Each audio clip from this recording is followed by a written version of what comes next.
Ni hatua zipi unaweza piga ili kuigusa mioyo ya watu katika jamii yako kwa huduma unazozitoa? Ungana nami Abby Wambua katika kipindi cha Kipawa Mbadala tunapomwangazia Ann Njeri aliyekuwa mtangazaji wa redio na akaiacha kazi ili kuhudumia watoto walemavu, na hiki ndicho kisa chake.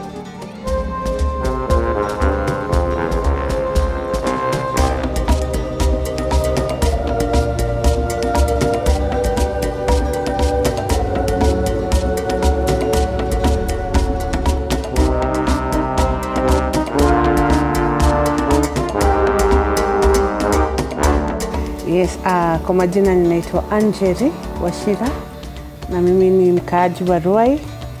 Mimi ni mkurugenzi mkuu wa Compassionate Hands for the Disabled Foundation, na ninafurahi kwamba siku ya leo mko hapa.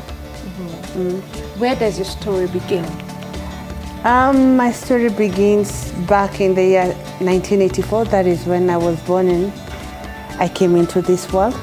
I am a daughter to Monica Wanjiku and the late George Wachira, and also a sister to the late Jacqueline Mudhoni, Tabitha Wanjiku, and Stephanie Wanjira. Yes. I'm also a mother and a wife. I'm a wife to Stephen Mutua, and a mother to three, Prince Suleiman, Victory Mukami, and Sifa Wanjiku, and also by extension Kibali Nathan. Yes. Now, your story of disability. I know it's not major, but mild, no matter how it is, where did it begin? When I asked my mother how it began, how come I was born with disability, she said one day she got an accident and fell down, and I think I was affected still in her stomach. And when I was born with hemiparalysis on my right side, which means it affected my right hand and my right leg. And that's the formative years I was born without mobility. Yes. Kwa muda miaka mingapi? Sasa tuseme baada ya kuzaliwa ilichukua muda kama miaka 9 ili niweze kutembea, kwa sababu nilizaliwa kama sitembei, na kwangu kuweza kutembea ilikuwa kupitia upasuaji, kwa sababu nilipata wafadhili ama well wishers ambao waliungana wakanisaidia kwenda hospitali, na nikiwa muda wa miaka 8-9 ndio nilianza kutembea mara ya kwanza. Turegeshe pale nyuma. Wakati wewe ni mtoto mdogo, najua miaka 4, 5, 6, kuna hii michezo kama kalongolongo ndio inaanza kushika moto. Kuna kati. What do you remember? Wakati ukiwa mdogo kuna kati, kuna hiyo michezo ya watoto. Sasa utembee. Turegeshe hapo nyuma, maisha yalikuwaje, familia yako ilikuchukulia vipi, na hata the extended family. Wacha niseme kwa sababu ya kukosa uwezo wa kutembea, sikuweza kushiriki michezo mingi nikiwa mdogo, na mara nyingi hata dada zangu wakienda shule nilikuwa nabakia mahali kwenye kiwanja nikicheza tu, na jioni ikifika wananichukua tunaenda nyumbani. Huko unaenda shule? Baada ya kutembea ndio niliweza kwenda shule. Ukaanza nursery at 9 years? Well, nilifanya ile inaitwa academic acceleration, kwa sababu pia Mungu alinisaidia, alinitunukia pande moja masomo tulipendana. Mlikuwa hapa nyinyi bumper to bumper. Same WhatsApp group. Yes. So mchezo ukakuwa unabaki tu kwa uwanja? Yes, mara nyingi sikuwa nacheza kwa sababu sikuwa naweza kutembea. So nilikuwa naangalia nacheza tu ile ya karibu na mimi, maybe mawe ama toys, na wengine wakicheza. So nilikuwa nakaa hapo, wakitoka shule wananichukua tunaenda nyumbani. Familia je? Shukuru Mungu, hata nikaambiwa nichague family mara kama 30,000. Ninaweza chagua familia ile, maana nafikiria licha ya kuzaliwa na ulemavu, hiyo family, kitu moja naambianga my sister, tunakuanga na zile zinaitangwa dark jokes. Tunaweza joke about my disability, na it's something normal. Actually tunaambiananga, nakumbukanga mimi niko na disability wakati ninaulizwa about it, kwa sababu kwetu katika familia sikulewa au kwa sababu tulikuwa wanne, mama yangu na dada zangu wawili, so tulikuwa wanne. Kwao mimi sinanga ulemavu kwa sababu hakuna kitu nilikosa kufanya ile ilitakikana kufanywa na mtoto. Mamangu alituonesha kwamba ulemavu kila mtu ako nayo, so tuoneshane ni nini mtu anaweza fanya. Na hata hapa compassionate ninaambianga, tell me something else, because all of us tuko disabled. What is it that is not disabled in you? Because that is the story. So kwetu si kuona dhulma, si kuona kutengwa, na nafikiria hao ndio Mungu aliona kama vyombo vyake vya kunisaidia niweze kufika mahali nimefika siku ya leo. Familia ilikuwa supportive kabisa. Kazi za nyumbani. Mamangu I think ni wale wanaamini kwamba shule ya kwanza ni nyumbani. Kwa hivyo ukitaka kupatia jamii ama society mtu ambaye ameumbika katika spheres zote, lazima anzie nyumbani. Kwa hivyo mimi kwetu nilifunzwa kazi zote za kupika, za kuosha vyombo, kuosha nyumba, kuteka maji kama mtoto wa kawaida. Mamangu alikuwa anasema kama ako na sahani ya mlemavu pia kazi yako na za walemavu. Na vile nilikuwa napenda chakula, sasa ilibidi nipende kazi. So nadhani alinipatia fursa ya kujua kwamba wewe ni mwanamke, wewe ni msichana na unahitaji kukua mtu ambaye atajitegemea, kwa sababu mamangu alinionyesha kukaa kama mtu anategemea sio kitu kizuri unless inabidi uitishe msaada. Umesema ndo director. Wingi Kiswahili inakuwa ngumu waseme mkurugenzi. Sema director wa Compassionate Hands. Ilianzia wapi? Kwa sababu umetuelezea you were disabled. Haungeweza kutembea hata young age. Ukapata wafadhili, ukapelekwa upasuaji. Sasa mawazo ya Compassionate ukiwa mdogo ni kitu ulitazamia kuwa nayo ama mambo yaligeukia wapi? Well, nikiwa mdogo kusema kweli ruwaza ama vision yangu haikuwa kuhusu kukua na home ama children's home. Maana mimi nilinuia ama nilitazamia kuwa mtangazaji kusema kweli. Na kwa hivyo nikasema nikiwa mkubwa nataka kuwa journalist. Na kwa hakika baada ya kuingia shule nikatia bidii na nikaenda secondary school. Na baadaye nikaenda I've done several things tuseme ukweli. Kwa sababu Mungu naye kwa huruma zake, baada ya wale wafadhili nilipata pia uwezo, milango ikawa ikifunguka, nikaweza kudo several courses na mass communication was one of them. Nimefanya teaching na nimefanya theology, na kwa bahati nzuri nikapata nafasi ya kufanya kazi Coach FM, na huko nikakaa 3.5 years. Na nilikuwa na program mbili kule, moja ilikuwa inaitwa Watoto wa Mkeni, na nyingine ilikuwa inaitwa Strength of a Woman. Na moyo wangu unapenda sana kutetea haki za watoto na haki za kina dada ama wanawake. So katika ile nafasi niliweza kutembea vijiji 10 za Korogocho, maana iko na vijiji 10. Na wacha niseme ukweli, mahali pale kuna shida nyingi. Kuna changamoto nyingi, kuna utumizi wa dawa za kulevya, kuna crime pengine imepungua wakati huu. Na utapata wale watu walikuwa wanazaa watoto walemavu ni wasichana wadogo below 18, na wengi wako katika pombe na madawa ya kulevya. Kwa sababu ya hiyo mtoto anazaliwa akiwa na disability na hawakuwa na uwezo ama muda wa kuangalia wale watoto. So nikiwa katika redio nikijiuliza, baada ya kueleza hizi hadithi, na tunajua katika ulimwengu wa kutangaza hadithi inakuwa tamu mpaka hadithi nyingine itokee. So una find watoto walikuwa wanakufa, wanapata changamoto. Nakumbuka visa kadhaa zilinifanya nikafikiria pengine hawa watoto wanahitaji zaidi ya story kusemwa.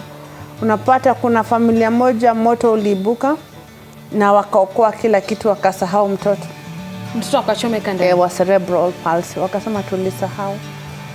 Ingine mtoto akabakwa na baba yake na akona cerebral palsy, wakamalizia kinyumbani. Kesi ambayo ilinifanya nione hata mimi mwenyewe siwezi kuwa na amani. Kuna msichana mmoja alikuwa amezaliwa katika familia ya Kiislamu, na kwa sababu walikuwa hawamtaki na nadhani walikuwa wanaogopa kumua, so wali adopt kumpatia uji kikombe nusu imewekwa chumvi nyingi.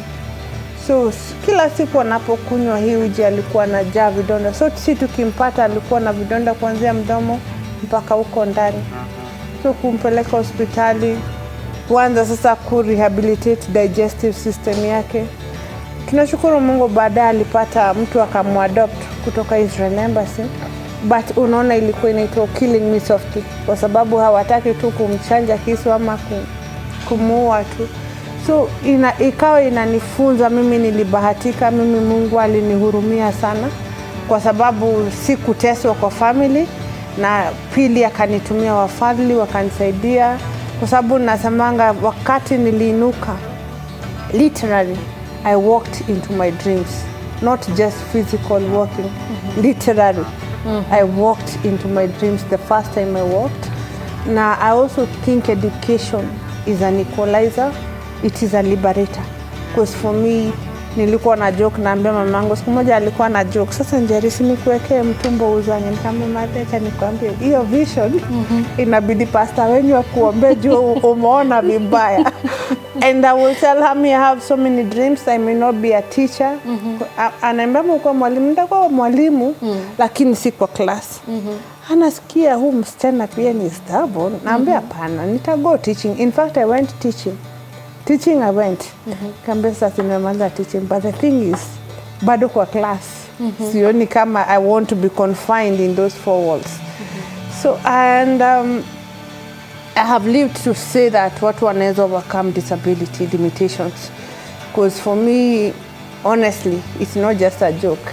I remember I have disability when I have to narrow and talk about it, because tukitoka hapa, if I need to run I'll just hop into the car and drive myself anywhere. I'll cook, I'll wash, I will do literally everything that a person needs to do. And pia imenisaidia kwa sababu mara nyingi pia watu walemavu wana hiyo kujihurumia. Baada ya kupigwa sana na jamii pia hao wanajipiga. I think that is one of the disadvantages in a limit watu kuachieve their dreams. So nashukuru Mungu, my mom, hiyo wakati hatukuwa mabesti sana, lakini Mungu amemtumia kuniambia kwamba you can reach your dreams. Wacha kuchokesha watu na maneno ya disability. Sijui I'm disabled. Mimi nikikutazama sioni unakulanga kama disabled. Sioni ukileta mahitaji yako kama unaleta kama mtu disabled, because they should be lower. So she gave me a mentality where fight, prove yourself. Hata hapa, in fact I tell people, mimi sitaenda kutafutia mtu shule ati alianguka. Wewe ukianguka, when unataka kuniambia unataka kwenda shule gani, if you pass they will not look at you twice because you have a disability.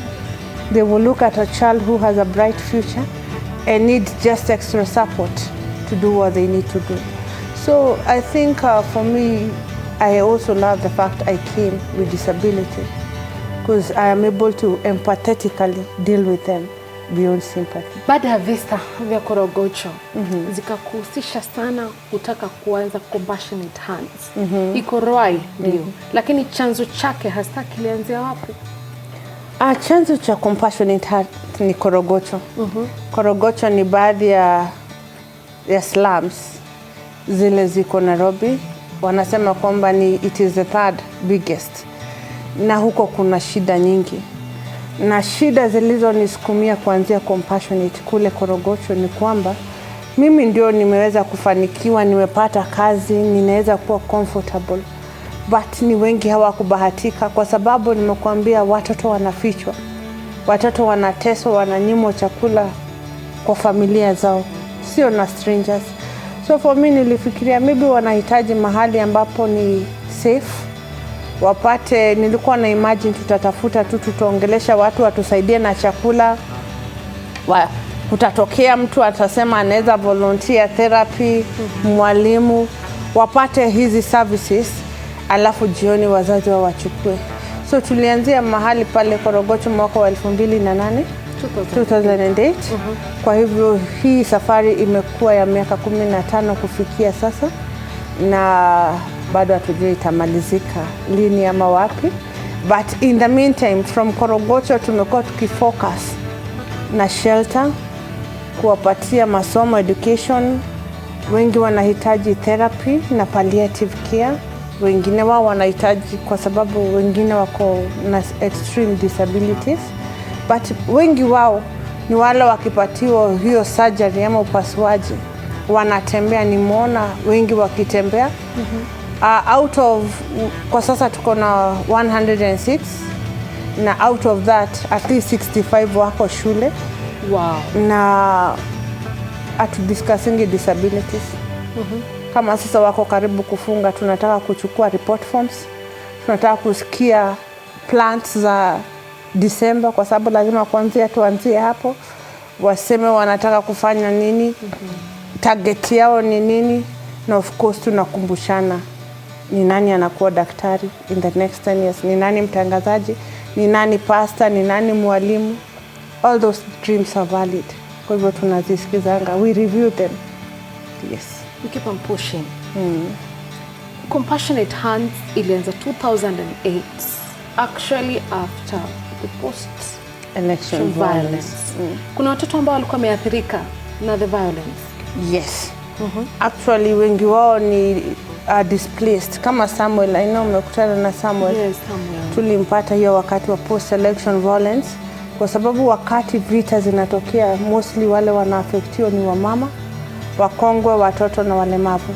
So una find wengi jamii zilipokimbia waliachwa nyuma, na wale walibahatika, the few that we got, kama I think tuko na wasita wa hiyo. But since then, yes, out of that situation.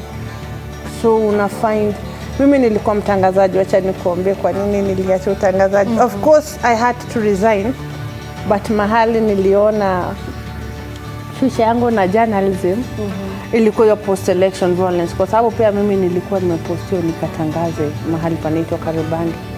Ilikuwa ni wakati wa kupiga kura na it was very tribal that time. Kwa hivyo mahali nilipelekwa ilikuwa opposite mahali nilitoka, na the kind of situation nilitoa recorder na tag na nikakuwa raia.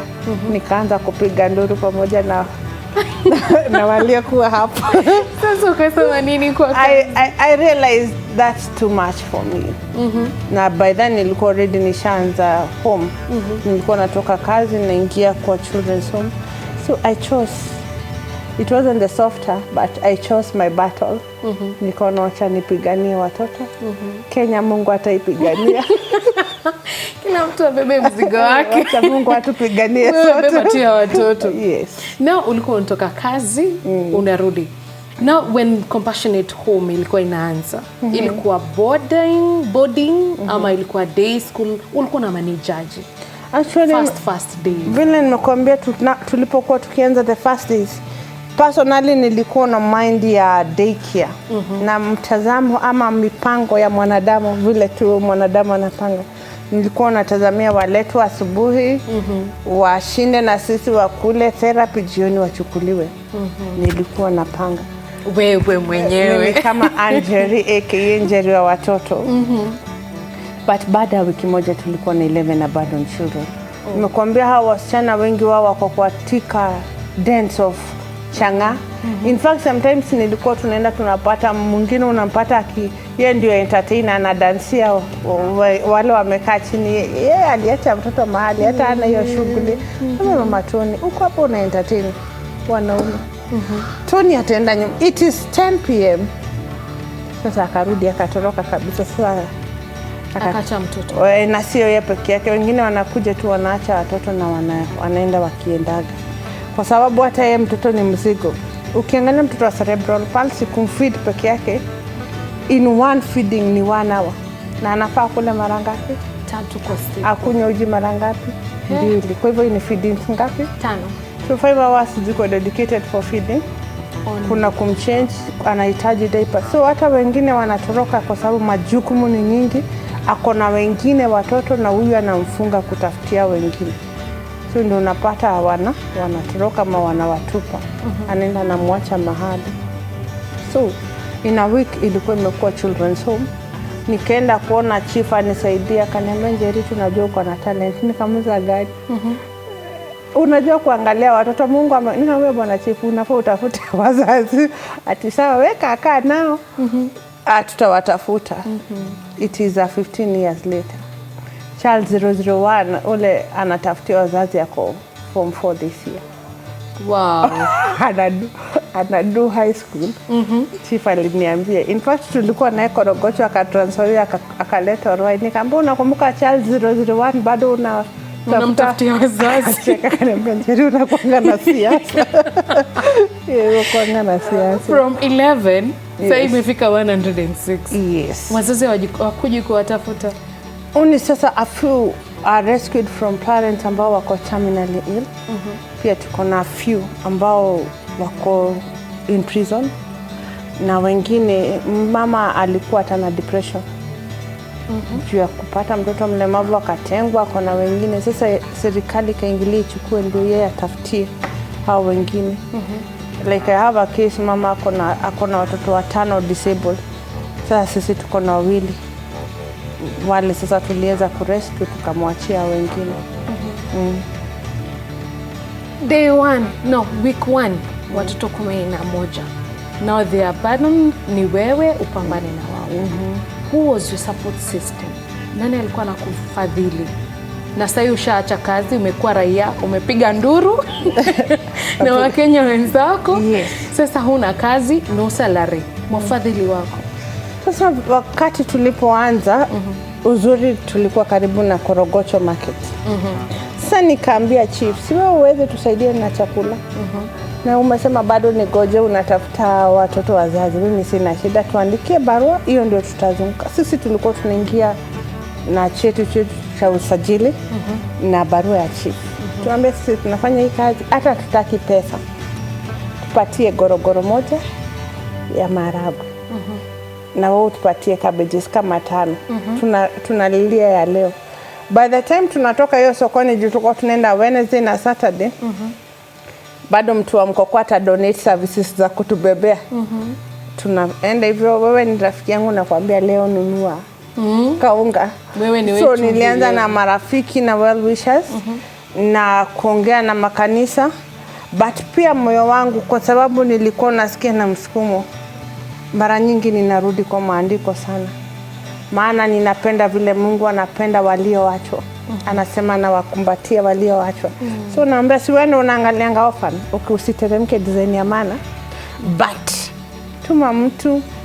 So nikaa napata watu wameanza kujua kuna mtu anataka kufanya kitu.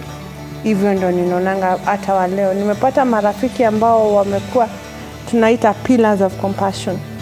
Mtu alitembea mara moja, mara ya pili akaniambia nitasukumana na katoto kidogo nitakuwa nikituma. So tuko na hii project inaitwa Samaritan Pass. Inaruhusu mtu adopt. Hiyo ni kuchukua mtoto unamsupport akiwa hapa kwa shilingi 5,000. Approximately $50. Sorry, hii inatusaidia kama mtoto anahitaji dawa sana na diapers, na focus on that, na caregiver kwa sababu caregiver ni package ya mahitaji ya hawa watoto kwa sababu ukimwekea chakula hapo atakula. Kwa hivyo caregiver is part of the package ya hiyo fund. Na tumepata pia watu wana come on board. Mtu anasema siwezi hiyo, lakini nikisikia msukumo ndakuwa nikiangusha hapa kaunga. Mwambie uko sawa bado. Mimi naweza kuja nijitolee, nipewa wili chakula, hiyo pia ni kujitolea. And I've seen corporates do CSR. We've had a few grants here and there to do construction and other projects. We've had people say, we may not work with you forever, but we will come when you have a fundraising. And here we are. And there we are going. Yeah. To greater heights. Amen. Korogocho, say it Ruai. Kuna hapo kisa nataka. Baada ya Korogocho.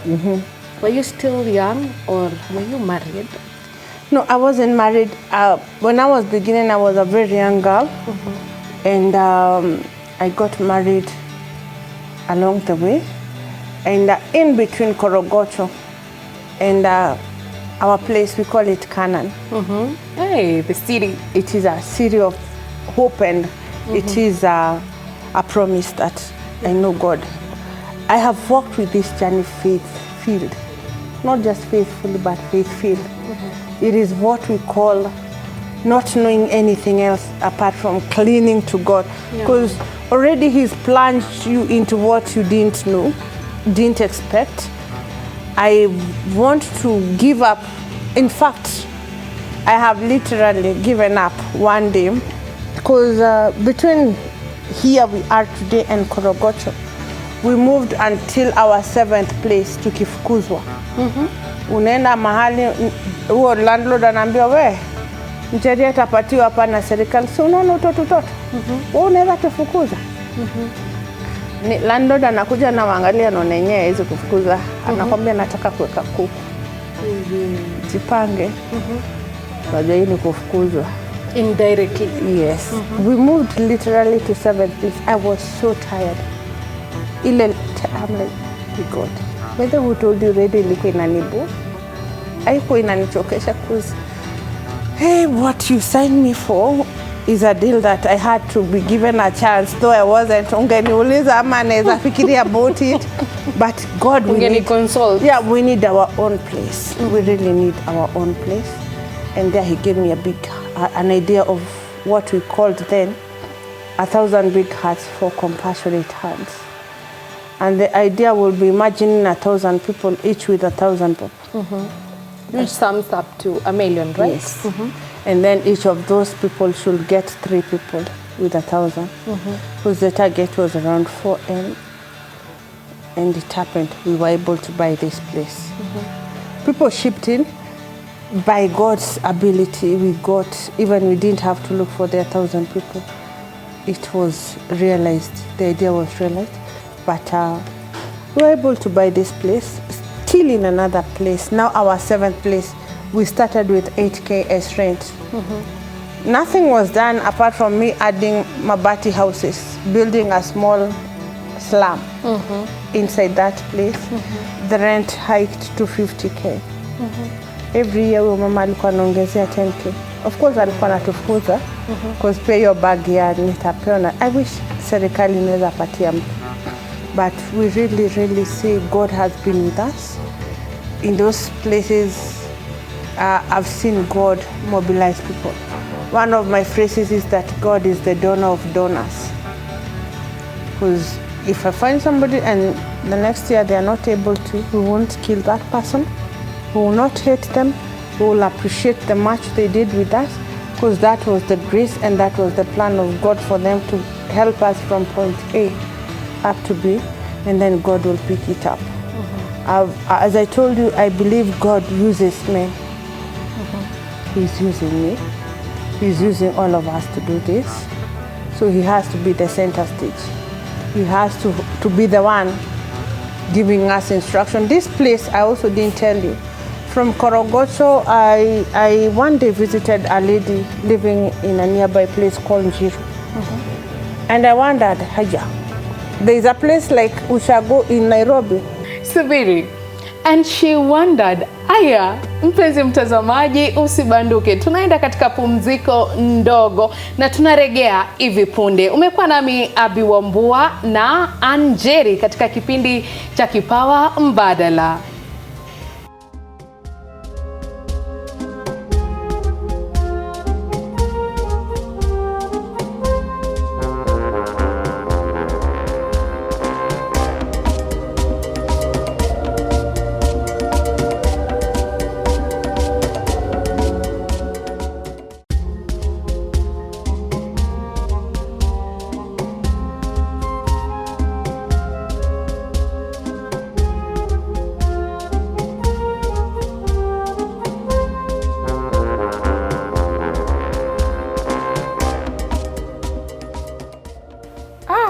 She wondered.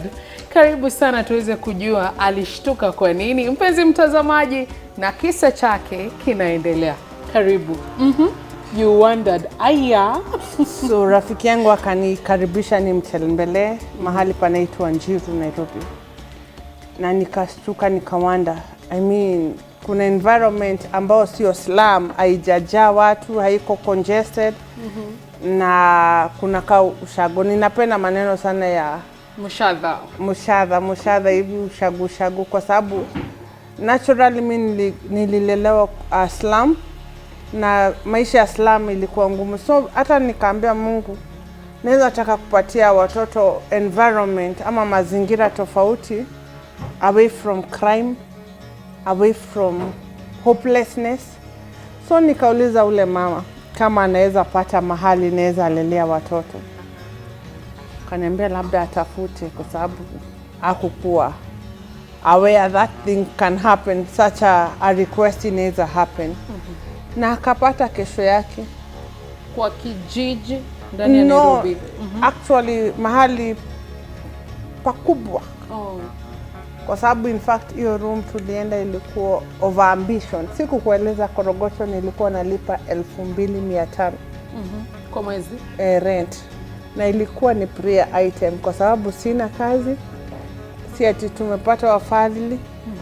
Na mahali alipata ikatoka kwa 2,500 mpaka 10,000. But nikamwambia wewe ambie huyo mama tunaweza lipa rent, nimtafutie deposit, cause hata nilikuwa nafaa nijue kwenye hiyo 10,000 ya kulipa hiyo rent inatoka wapi. Na nikamwambia chief, sasa mimi nataka kuhamisha watoto mahali pazuri. Aliandika barua mara hiyo kwa sababu hawezi imagine ati tutapelekana na watoto. Mungu tu akanitumia hizo pesa kupitia shosho yangu, akaniambia anataka kunipatia gift ya birthday. Nikashindwa shosho alikumbuka aje. Nikaona tu ni Mungu, akanitumia 20,000 gift tu. Nikapeleka 10,000 kwa rent. Nikasema hii juu sasa tumetoka known to the unknown. Unajua Korogocho at least tulikuwa tunatafuta chakula hapa, siji mtu yote hizi zitatushikilia. So na sisi tukahamia Njiru. Wacha niseme hatua moja mpaka nyingine Mungu tu alikuwa na provide. Wakati mwingine ninaonanga tu ilikuwa ni purpose ya God to ni push to where I am, kwa sababu mara nyingi mtu kama binadamu unaweza enda mahali na utosheke na utoshelezeke huko. So mimi nasema nimepatana na mashida zimeni propel to my next level.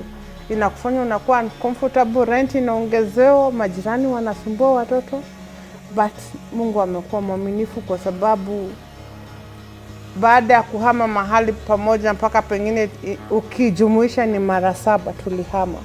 Na sisi tulisema papa amekuwa padogo, ni unasukumwa na landlord mpaka unasikia oh God. Ama siku moja nikiwa tu mahali juu nilihama nikakuja mahali Ruai. Kabla Ruai nimekaa mara 3. Nilifika mwisho ya kusukumwa na malandlord. Nikatoka hapa nikaenda kutafuta kama naweza pata wazazi wachukue watoto, nikakosa hiyo siku. Kaambia Mungu sijachoka. Kesho yake nikaamkia nikaenda Mother Teresa, nikauliza kama wanaweza chukua watoto. Sister akaniambia wewe msichana enda ulee watoto. Nikaenda Cheshia Kariobangi, kuna nyumba ya wazee. Nikauliza kama wanaweza wachukua tu wakue huko wazeeke huko. Kwa sababu nilikuwa nimefika mwisho. Wakaniambia enda ulee watoto. Mungu one of the moments of giving up. The S is constant. Very constant. Akaniambia enda ulee watoto, Mungu atakusaidia. So nikamuuliza kama ungekuwa wa kunisaidia. Wewe uone watoto wanateseka, watoke kuteseka, warudi tuteseke. Lakini nashukuru Mungu amekuwa tu akitembea nami kwa ufunuo. Nikiwa msichana bado akaniletea kijana. Alimleta, sikumtafuta. Kwa sababu mimi nilikuwa naambia Mungu ningependa family katika Ukristo. Ningependa kulelea watoto wangu katika njia zake. Na hawa watoto ni hawa watoto wa Compassionate Hands. Wake na wangu. Wow. The way you own them. Yes. Na akaleta ndugu moja anaitwa Steven Mutua. Wakwito. Wewe. Yes. Na ni mhubiri. Na pamoja Mungu ametubariki na watoto 3, kijana mmoja na wasichana 2. Wa kwanza anaitwa Suleiman Prince, na wa pili ni Victory Mukami, na watatu ni Sifa Wanjiko. Na pia kaniletea kijana kupitia Children's Home, tunamuita Kibali, Nathan, ambaye pia ni kijana ananiita mama. Akakuletea. Wakati huo ulikuwa umehama mara ngapi? Ama bado ndio ulikuwa season 1 Korogosho. Nikihama mara ya pili. Ndio akakuletea.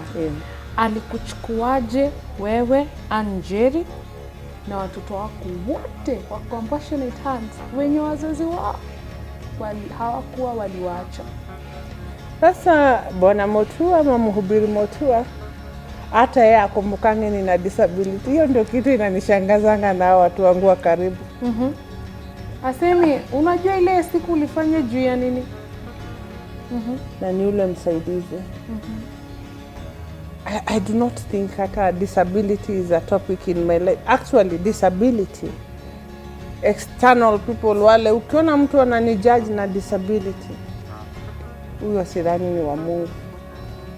Because the people that matter most wana struggle kujua mimi ni disabled aje, kwa nini nataka kukuwa registered kama person with disability. Kwa nini nina insist nikuwe na hiyo kadi. But wamekuwa support system. He's been a support system, a journey over 10 years. Wow. Tulifanya harusi, sikumbuki ilikuwa lini. Congratulations. Thank you. Na I think pia ni vile tu mimi pia sitaki mtu akuwe na stress kushangaa atadeal na mimi aje. Juu sitaki feel limited kuinteract na mimi na disability ama nikuwe burden. I do not overstress myself, lakini pia nadhani pia pahali nimelelewa nilifundishwa jitegemee ushinde, jishinde ushinde. Steven alipokuchukua hakuanza kukuambia mzigo wakati umehamishwa mara mbili ndio unahama. Kitambo ifike 7 hakubaki anakuambia Ani niki sasa tutabeba huu mzigo na huyu wewe, watoto wangu na watoto wako, extra compassionate? Kusema kweli mzigo, kama kuna mzigo labda kubeba vitu za kuhama.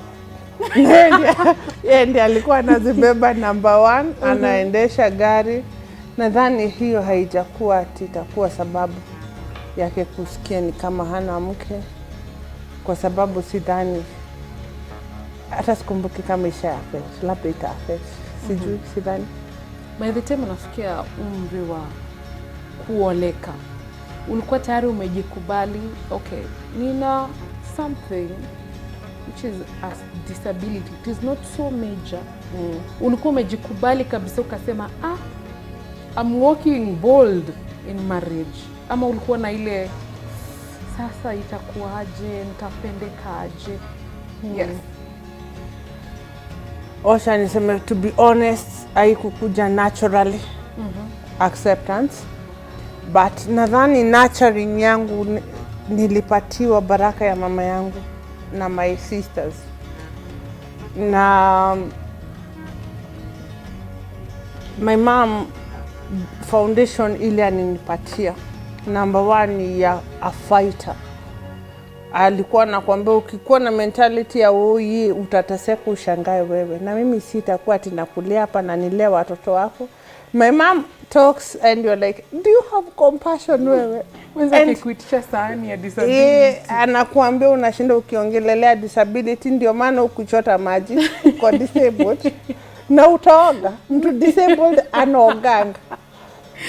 Utakula kwa sababu food lazima tukupikie na maji.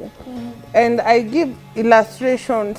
Kwetu tulikuwa tunagawanyishwa kazi equally. Because naye alitupata tukiwa relatively age bracket. Haijaachana sana, labda 1 year 2 years zikienda sana, so we grew together similarly. So anakuambia mchote maji mitungi 3 za 20 liters na kila mtu akona yake. Mimi nakumbukanga hiyo joke mpaka leo, aliniambianga anakuambia ukuje na maji 20 liters, Tabitha akikuja. Tabitha ndio last born. In fact yeye ndio mtoto. You're like, Tabitha ukuje na 20 liters, Njeri 20 liters, Jackie 20 liters. Wewe you can do 4, you can do 2 or 1. Discuss with yourself what is working. So long as it's 20 liters. At the end of the day mimi niko na mitungi ngapi? Na amazing ndio kwa nataka mchote mingi. Ni hizo tu kila siku. Na nyumba ikuwe safi, mwoga.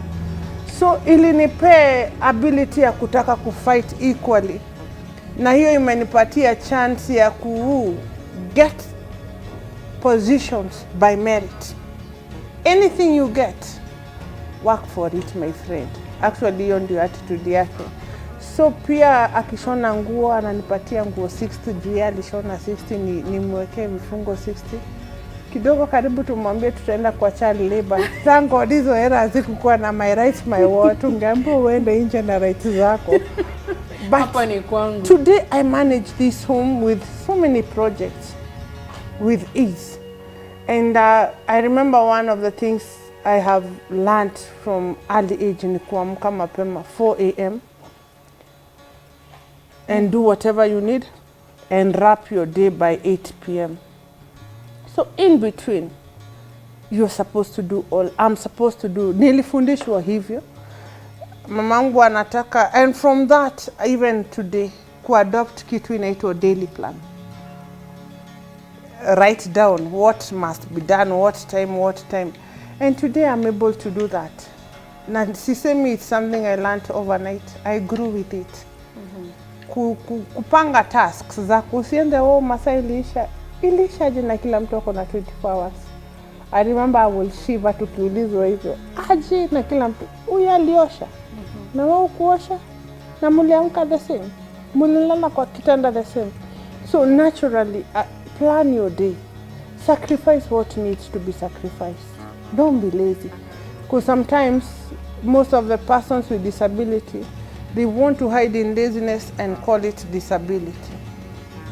If your hands are working, tafuta kitu inahusikana na mikono inaweza kukusaidia. Vend something. Utalima ni sawa, siweze lima, but si unaweza uza kitu. You can do something. So with that kind of upbringing, it has shaped how I relate with you, how I relate with my hubby, how I relate with my children. My children wamezaliwa hapa. And my son, one day alifanya nikajiona. You know the way they remind you. I have a habit ya kuenda kwa class. Even right now, I will go. Watoto hoye. So one day, Prince ameenda kwa mlango, amewasalimia watoto hoye, habari zenu, Bwana asifiwe.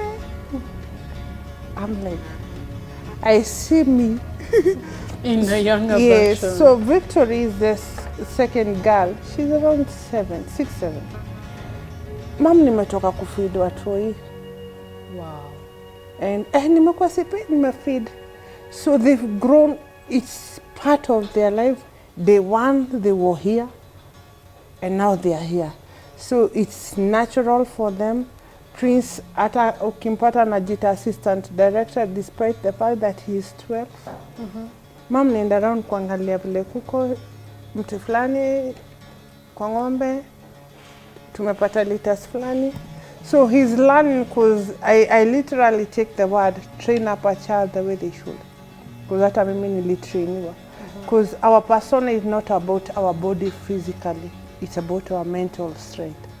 So if I can push it mentally, physically, somehow body yujua ku elastic. Because what I don't do naturally, there are other abilities that have overshadowed it. Wow. Prince had to grow just like the mom. Umeongelelea sana mama. Now we come to dad. What was his space in your life? At the formative years, I remember having him, though he passed on. And I think his passing on also contributed to the life we lived thereafter. And when he was alive, I remember him as one of the most generous people I knew, and mtu happy. He loved fun. Because when we are young, he's parading us, the three of us, to mdansie amekelea. Maybe say 20 bob or some coins. I remember some coins. Ule aka dance vizuri, anapewa. And of course, all of us will dance vizuri because everyone would get something. And then he loved jeans. He loved putting coins in back pocket, and he had a particular seat. mnakaa mnamuentertain juu ata drop coins. He will do it intentionally. So ule ataziona first ni zake. So, and he loved God. He will ensure we go to Sunday school. And that bringing has also shaped the person I am today. You realize I keep on saying God, because actually, to be honest, in my battles, most of them have been prayerful. The soliloquy I've had in life is about me and God, not the one that you do inwardly. It's more a monologue, telling him and all that. I know he answers, but my dad played the part of a father who was there and who would want fun. And most of his activities, I remember him trekking with us to Kiamaiko to buy us meat on a Sunday and a Fanta, each one of us. Then, of course, life took him early. And now my mom was left. That is now why I see her as a major figure and a contributor to my life thereafter. Baada ya baba kuondoka, familia, the extended family, was it so supportive? I will say, by virtue of my mama's suffering, we suffered by default. Because a place of a mother with a child with disability that time has been of discrimination and stigmatization, because the society will judge this is a punishment, or ulienda kwa mganga ukatoa mtoto kafara. So I remember my mom, you will stare so much at me and she'll come and tell you, uko na sword? Utatoroka. Ask a question, don't stare at that girl like that. And most of the time she'd forgo so many things that didn't accommodate me. Family gatherings, meetings, and places that I didn't feel welcome. They weren't welcome for her as well. But I also see her trying her best to help me stand in life, because I imagine today she will see a future, not presently where we were at. She had sometimes to leave me behind in a field because I'm not accommodated in the community school. I didn't have mobility. My sisters will go to a community school and I play, and they will collect me in the evening, we go home. How did you feel first? When you are left and then they have to pick you? I had so many wishes. I wish I can walk. And actually, I would see, that time there was two pumps, those two shoes we call, I would imagine myself in one and two stocking and like a dress. And actually that is what I went for the first time I walked. But yes, there is a wondering why me, and hoping that a miracle can happen the way we are told normally in the church. And by the fact that even in extended family there was no child with disability apart from Jerry, that outstandingness was not welcome to me. In fact, I tell people I hated the story of creation. You know where the potter, there's a story in the Bible where a potter, molds the clay and a pot out of it. If it's not right, they undo and do, and I'm asking They make God, it perfect. see, we are made of clay. Kwani nuku ni undo uni tena? Why? Kwani your story haikuwa real? But at some point in around age 16, I think at that point, 16, 17, 16, there was Jackie passed on there. Our firstborn passed on at that time. And I'm like, Jackie was perfect. She was so beautiful, but she has died. I've remained. Bona God angenichukua mimi aache mrembo.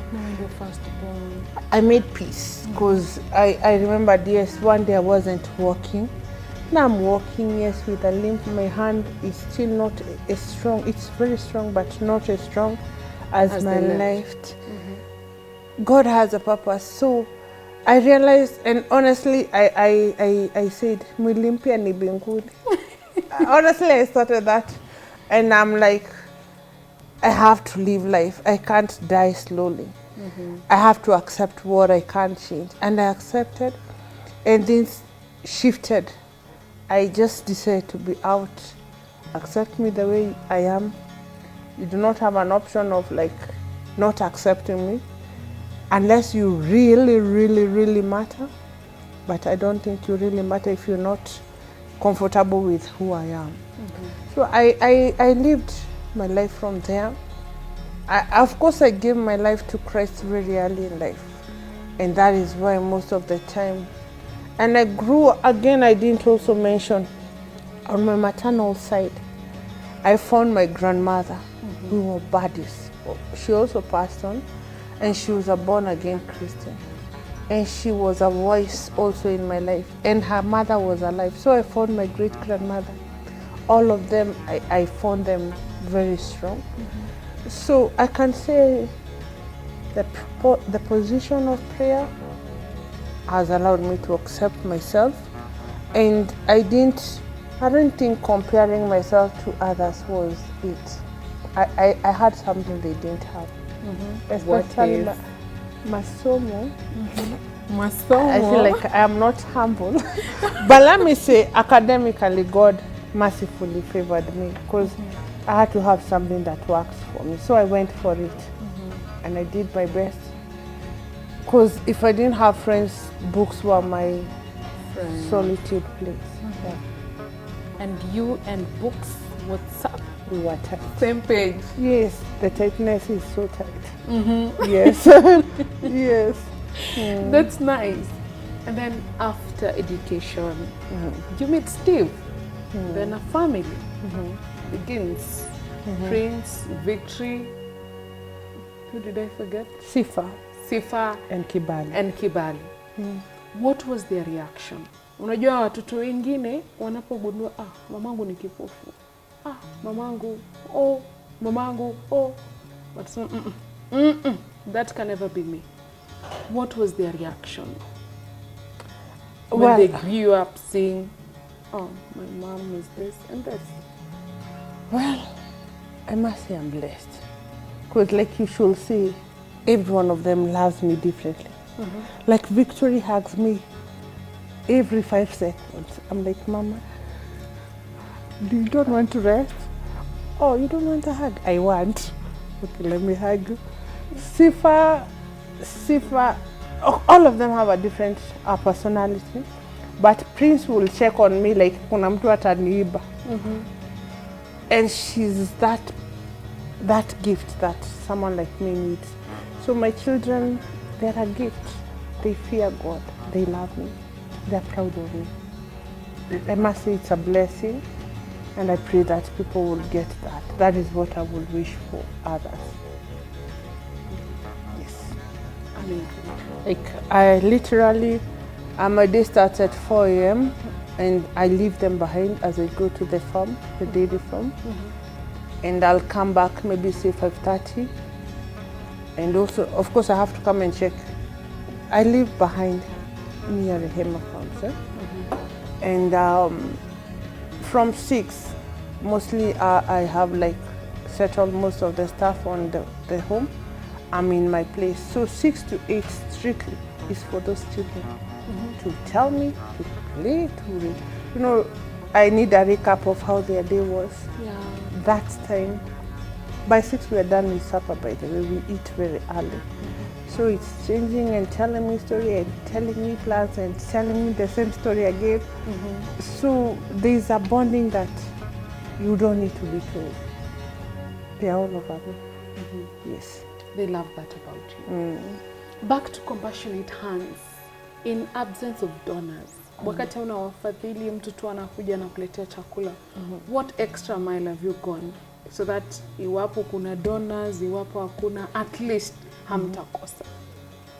Yeah, like I told you, one of the things that people with disability need to overcome is dependence. And again, in life, it's not right to depend on a human being. Donors come, donors go. So for us to be able to cash on those times, we started what you call Rehema farms. Rehema is Swahili for compassionate. Oh, wow. Yes, so the farm there will try to do dairy farming, poultry, greenhouse farming, goat, rabbit, and Rehema Waters. So the intention is to create funds and probably be able to cash on the needs of the home. The budget is very high. Every month, a lot is spent on food, diapers, medication, paying workers. So not every day we find someone willing to do that. We hope for donors, fine. But in the meantime, we try to run those projects so that in case we need to run to a hospital, we are able to. There's not something is needed, we can use that. And our Rehema farm is being used by God to support us. We get water, we sell to communities, milk. Once we've consumed what we need to sustain the business, we also meet the clients. And for the caregivers who take care of the children, you all take CP, cerebral palsy, what else? Currently we have cerebral palsy cases, and we have a class, or rather a school, for cerebral palsy, because you group together so that you can be able to take care of the needs. We have the mentally challenged, we also have the children with autism, and we also have the physically challenged, though we have different names. Like for the physical, we call it the Agape class. We also have Shama. Shama is for the children with autism. We have Rafa for the mentally challenged. And we also have Shalom, where children with special needs are daily are attended to. And for the caregivers, one for each class? No, for the caregivers, we have a teacher in each class. We have a mother, and again, depending on the needs, like for cerebral palsy, constantly we have to have alternative caregivers, because too many hours can drain that mother, because there's lifting, there's feeding, so they alternate. And then we have 3 therapists that come every day of the week, apart from Saturday and Wednesday. Where do you get the caregivers from? Unapata wapi? And qualification nini? And to be honest, I have passed to pray, because this is where a life has to come and live for another life. I get applications, then tomorrow early at 5 a.m. someone is waiting for me. Madam, sina ubaya, nimeshindwa, lakini nitakujanga kuleta unga, usione vibaya, siwachukii. Naambia, I understand, because it's about grace, it's not just about work. So some will come apply, some will come up, volunteer, and as long as they have the qualification, maybe they've done home-based care, first aid, counseling, you know, that skills that match with taking care of a child, we will give them a chance. Other than going and tell, now apply. One time I worked with young girls, because they had opportunity, we'd done calls for applications. The quitting that happened that week alone, I realized, it is grace. So those we find that they are able, we hold them by prayers. We pray God that conditions will favor them, and the grace that will last maybe 1 year, 3 years, 3 months. However God allows you to work here, we call you a servant before we call you a worker. You're a servant of God, not of anyone. And then later you become a worker. No, you remain a servant of God, because you serve God by serving children. This one is not where you say, I am paid to do this. People will be paid and they will still quit on you. In fact, that is one of the hardest point of this home, getting the right caregivers. Yes, that is the hardest. If one leaves for whatever reason, I will be crying, and ninaulizwa na baba, sasa utaishinda ukilia? Naambia, nalilia Bwana, hata sikulia tu, nalilia Bwana wa mabwana atukumbuke. Yes. Unaimba unikumbuke. Unikumbuke. Unapo. Yes, we pray for them actually, because they are actually the backbone of this home. Without caregivers, it makes no sense. As I told you, it is one thing to get food and all other amenities, but someone to give this child, someone to be patient enough with them, to feed, change their diapers, position them. You're tired of sitting, now let's sleep, because they don't talk. Yeah, you just have to understand them. You just have to assume. Hata mimi ningekaa 2 hours, naweza taka kulalishwa. Because it's either you're sitting on the floor, on the wheelchair, or on the bed. That is their life, or maybe outside the swings. Someone has tied you and anakusukuma gently. And for the autistic, mentally, or whether any category, kuna skills ambazo you bring to them, they learn, they can do something, like maybe maths. Do you give them extra skills to learn? Yes, again, I didn't mention, when we admit a child, this is our board actually of day one admission. When you admit a child, regardless of the fact you don't know where they're going tomorrow, exit plan is a must on day one. You must talk. Mtoi sasa tumemwadmit leo. Exit plan yake ni akishamaliza hizi skills, we are not putting the years, but anafaa apate job either kwa supermarket ama aandiko kazi ya bank ama aeke biashara. Those thoughts must be with you on the same day. So like say for example the mentally challenged, autism, there's a wide spectrum of again the mental handicap cases, but for them mostly they do well with what we call vocational training. And currently at the center we are offering beadwork, mat making, na kuna wale washamaliza hiyo course, washaboeka, yani anaweza kukoshonia mata anashindwa. Do you have another challenge? So right now they are learning knitting with the machine, the sweaters and the scarves, and they're also learning dressmaking. So for those who've excelled in mat making, some of the products are there, the bangles, necklaces and mats that can be used for the dolls, you know, house decor. And then they also have learned making the gift bags. Yes, they've learned those ones for cakes. Those ones they've also been learning, and others can learn formal education, year 1, 2, 3.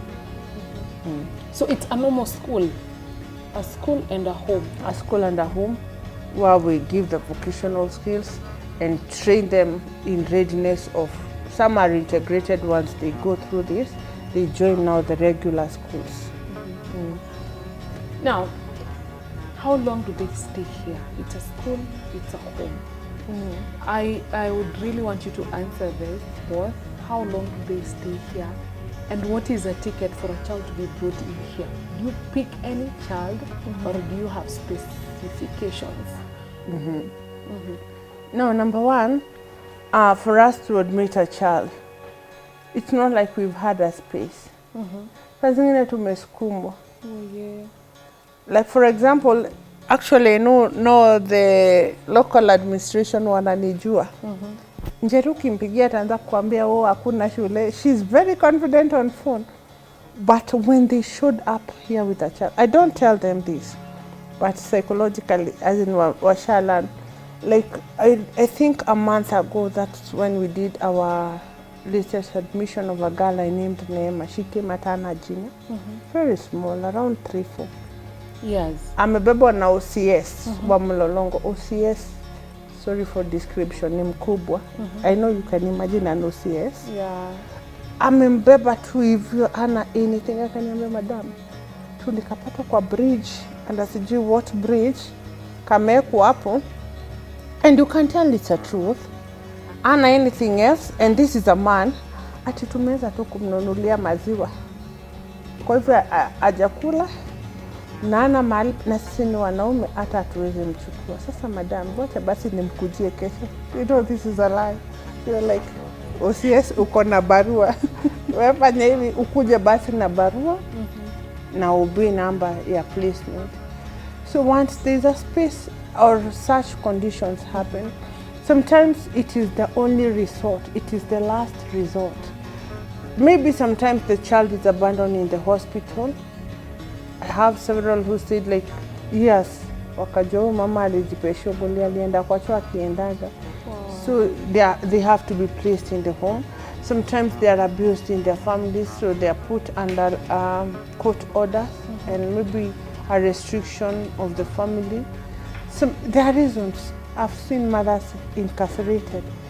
So the child is here, this is home.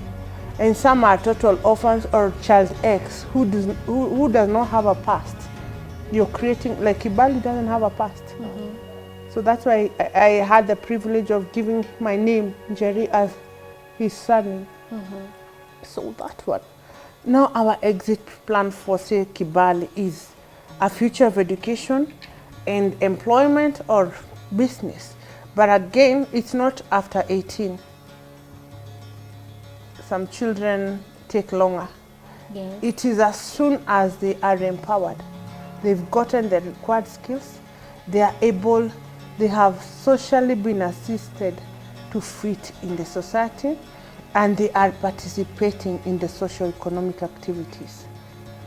Like I know Morgan Sanchez, their children who are, one is in Form 4, Samuel actually came here at class 4. Yeah. Now he's doing theology. Wow. He's on his way to the degree of kumalizia theology because he feels he wants that. I don't want to know what he feels. I am here to support as long as it is the right path. So once he finishes that, we are preparing him for the marketplace. He has adjusted because again you just don't awe umefikisha 18 awe ume. Nenda upambane na hali yako. Actually it takes 6 years minimum to exit a child because unaanza kumprepare. Ameanza kudu miradi za community, alienda function ya community, alienda place fulani to a trusted person for a sleepover. You know, it is gradual, not just a one day. Umefika 18 tushamazana we. Hii plate inafaa kupatiwa mtu mwingine. No. You adjust them to fit in the society so that there is no relapse. There is no backsliding. You have learned to stay with them from January to January. Even wakikuwa wakubwa, wakitoka, wanarudi nyumbani. Ndio hapa nyumbani. Like for example, right now, I've learned to stay with them in the fact that some of them are in integrated schools in Kenya. Some are in high school, others are in special school because there are those I've taken to like Machakos for the deaf. Yeah. We have a high schooler there. They started from primary. And that is the best place for them because of sign language. Currently, we're not doing that. St. Lucie for the blind in Meru, we have our kids there, those who are visually impaired. They come home. And it's a cycle. There's a place, they come, you have a full house of kelele, then a normal house, which is, the difference is the same. And personally, I focus more on their exit. It is not deleting them in the system, but our purpose was to work with you, to be empowered, to overcome disability limitations. Not disability, but whatever can limit you with your disability. Maybe we were to give you assistive devices, we were to help you go through surgery, we were to help you learn sign language, braille, we were to help you to adjust with your disability, to move on, get a family, to brag na wewe, tuseme siku hizi anaitwa baba nani, you know, ama mama nani.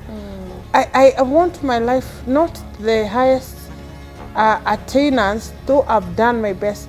I will go to school because I finished my degree in theology and tell them, kujeni tuoneshane grades. Minimum grade hapa niko nao ni A. Nionyeshe A yako minus. Highest grade ni A. A zangu ni ngapi? Ni zote isipokuwa tu hiyo ya minus. Okay, A zako ni ngapi? Next time come with a reason of why you're living your life that way. And I'm not pushing you, I'm not pressurizing you. But if I know you're an A student, wacha kusumbua walimu. Washindo wakisema she can do better, she can do better. Please do that better. Wasema she's been doing better.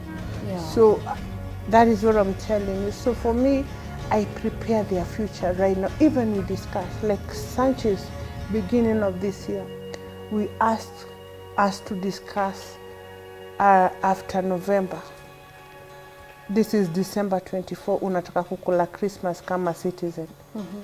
what exactly is happening after that December. Oh, I will volunteer. I will also be going to driving for what? What exactly is driving assisting? Because I will get a car. Okay, that makes sense. Please go driving. Go driving. So we are discussing the exit, and I want them to talk about it so that it doesn't shock them when it happens.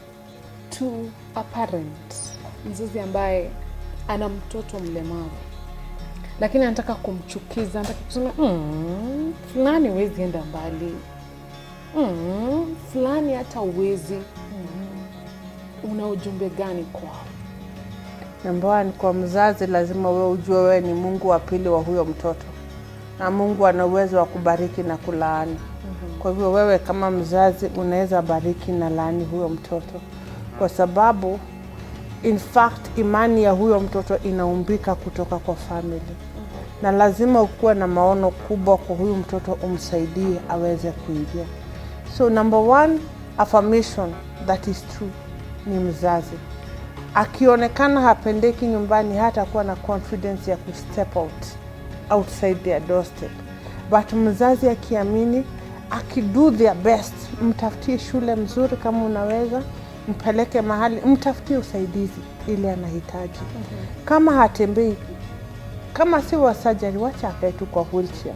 Wheelchair in fact ni kiti imeomeka, iko na viti, atatembea. So you are there to support their dreams. You are there to affirm them. You are there to pray for them and to fight for them. Kwa sababu wao ukimpenda, watu watakuwa hawana option, watampenda kama mama yake. Anachukiwa na mama yake, afanye nini? In fact, there is a Kikuyu saying in our tribe, ukikataliwa na mama yako, it is very hard for you to survive. Iseme sasa kwa Kikuyu. Karegone nyina gatihonaga.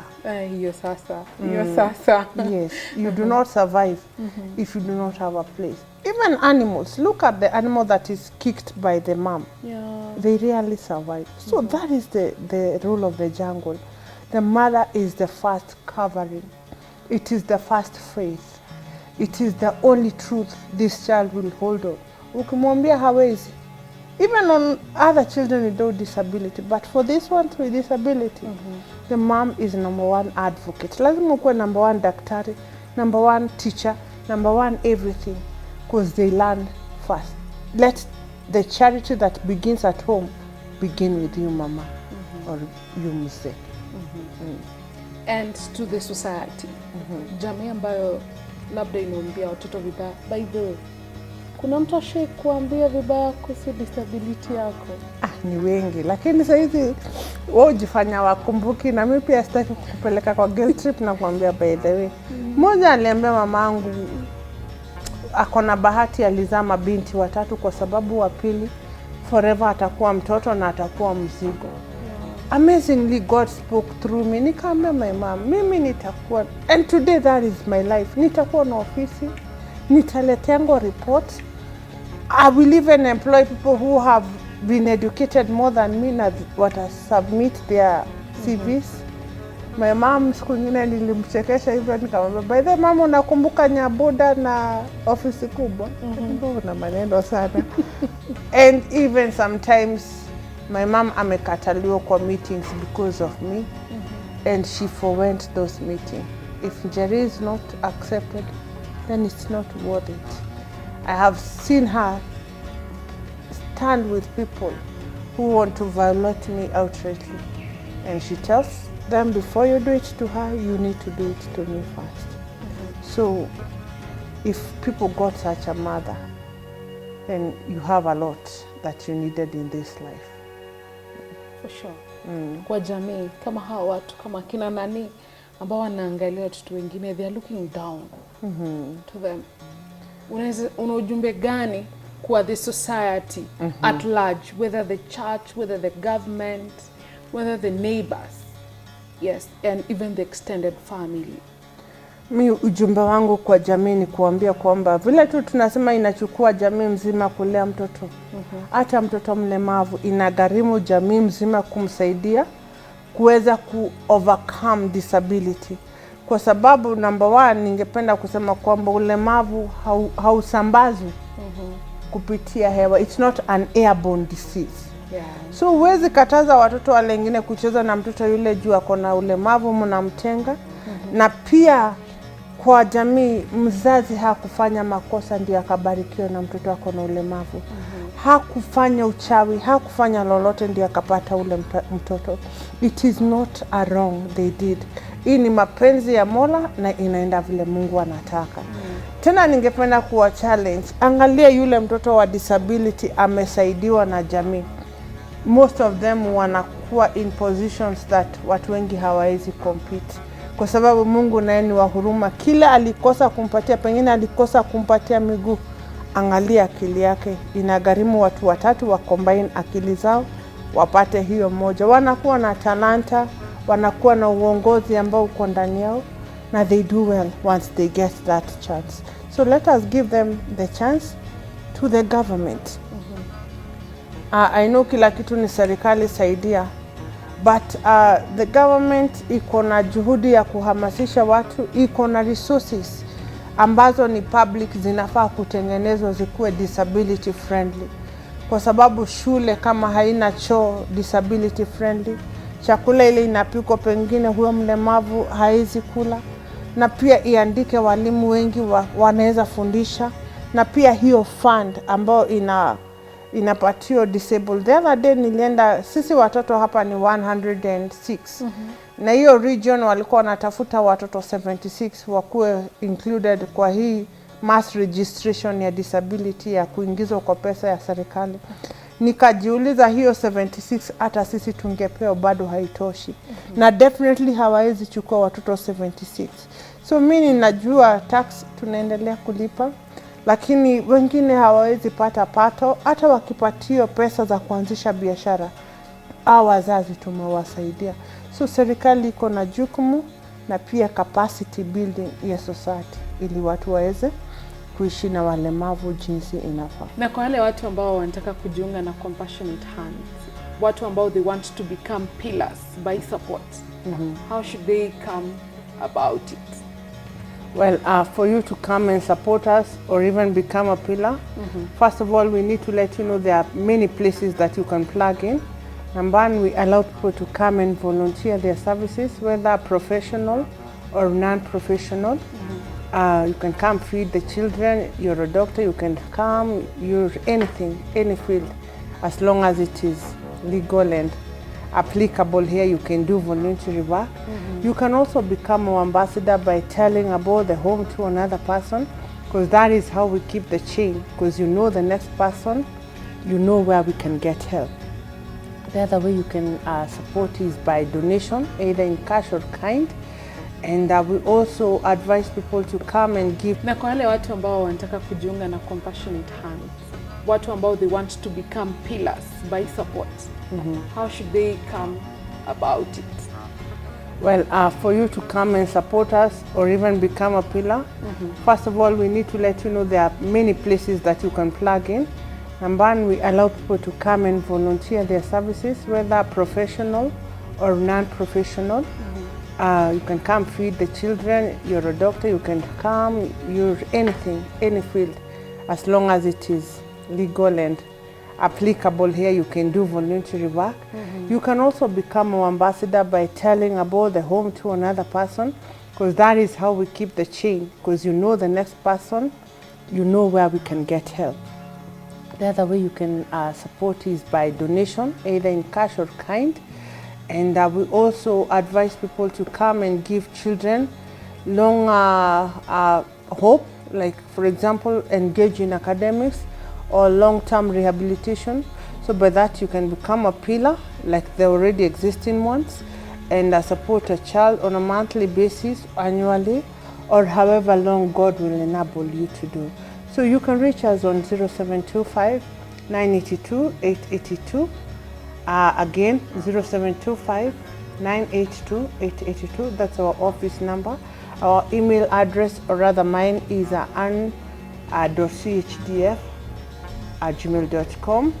You can also check us on www.chdfkenya.com. Again, I repeat, www.chdfkenya.com. That is our website. We are also on the social site, Compassionate Hands for the Disabled Foundation. God bless you. Asante sana Ann Njeri. Kwako msikilizaji na mpenzi mtazamaji, swali langu ni, je, we ni nani? Wewe ni kama Mama Njeri ama wewe ni kina nani? Watu ambao hawahimizi watu, wanawadunisha, wanadhani ya kwamba hawafai katika jamii. Tuwapende, tuwadhamini na tuwakubali. Manake hao watu ni wetu. Na hiki kimekuwa kipindi cha Kipawa Mbadala. Umeunganika nami. Children long hope, like for example engage in academics or long-term rehabilitation, so by that you can become. Na kwa wale watu ambao wanataka kujiunga na Compassionate Hands, watu ambao they want to become pillars by support, how should they come about it? Well, for you to come and support us or even become a pillar, first of all, we need to let you know there are many places that you can plug in.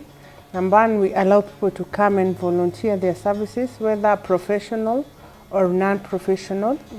You can come feed the children, you're a doctor, you can come, you're anything, any field, as long as it is legal and applicable here, you can do voluntary work.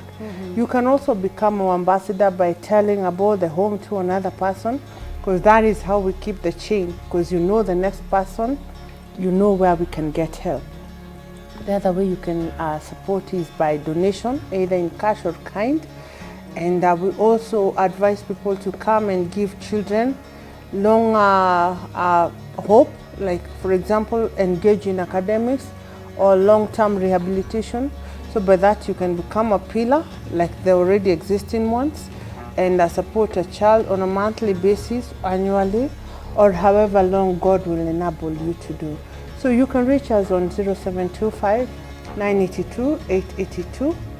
Again, 0725 982 882. That's our office number. Our email address, or rather mine, is ann.chdf@gmail.com.